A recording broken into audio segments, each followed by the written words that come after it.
Are you only meeting the minimum levels of deception in your industry? Hi, I'm DJ from Rainbow Dragon Digital. In today's video, I want to talk about some ethics in marketing when it comes to the deception that you're tolerating in the way you communicate.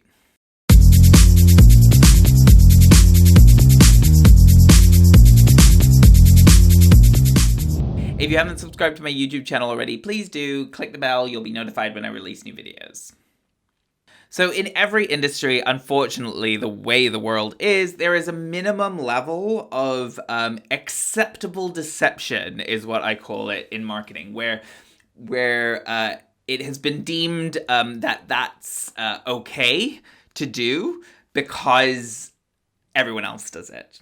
This is justification that's used a lot by a lot of marketers, is that like, well, our competitors are doing it, so we're going to continue doing it because otherwise we'll lose out on business, right? And maybe in some situations you have no other choice, maybe, but I think there is this kind of minimum standard for what is what is the amount of truth that you need to have in your marketing. And unfortunately, the way I'm looking at a lot of businesses is that they only end up doing the minimum, right? They don't go above and beyond.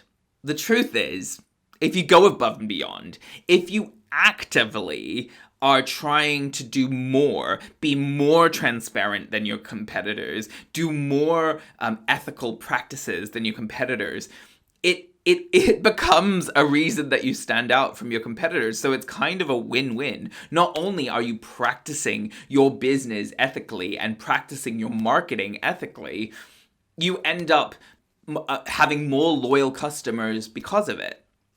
So like if you haven't taken a look at my video before about ethical fading, I would highly recommend you take a look at that and listen to Simon Sinek's podcast on it, because it's a very similar topic that I'm talking about here, where it's don't satisfy yourself with the minimum that your other competitors are doing.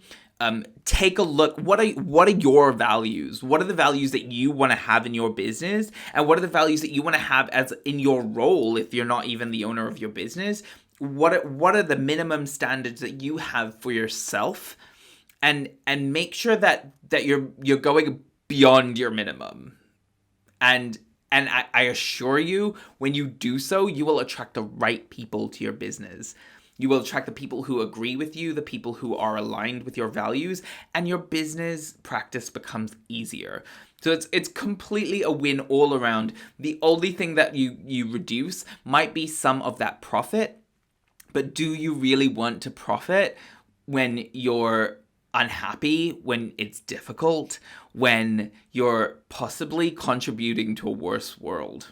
It's something to think about, and I hope that most of the people watching this video, I assume if you're here, you're probably already going well above your minimum, but take a look, because sometimes it's hard to see, and it's sometimes, and even I've had to question myself a lot of the time and think about, am I going beyond my minimum?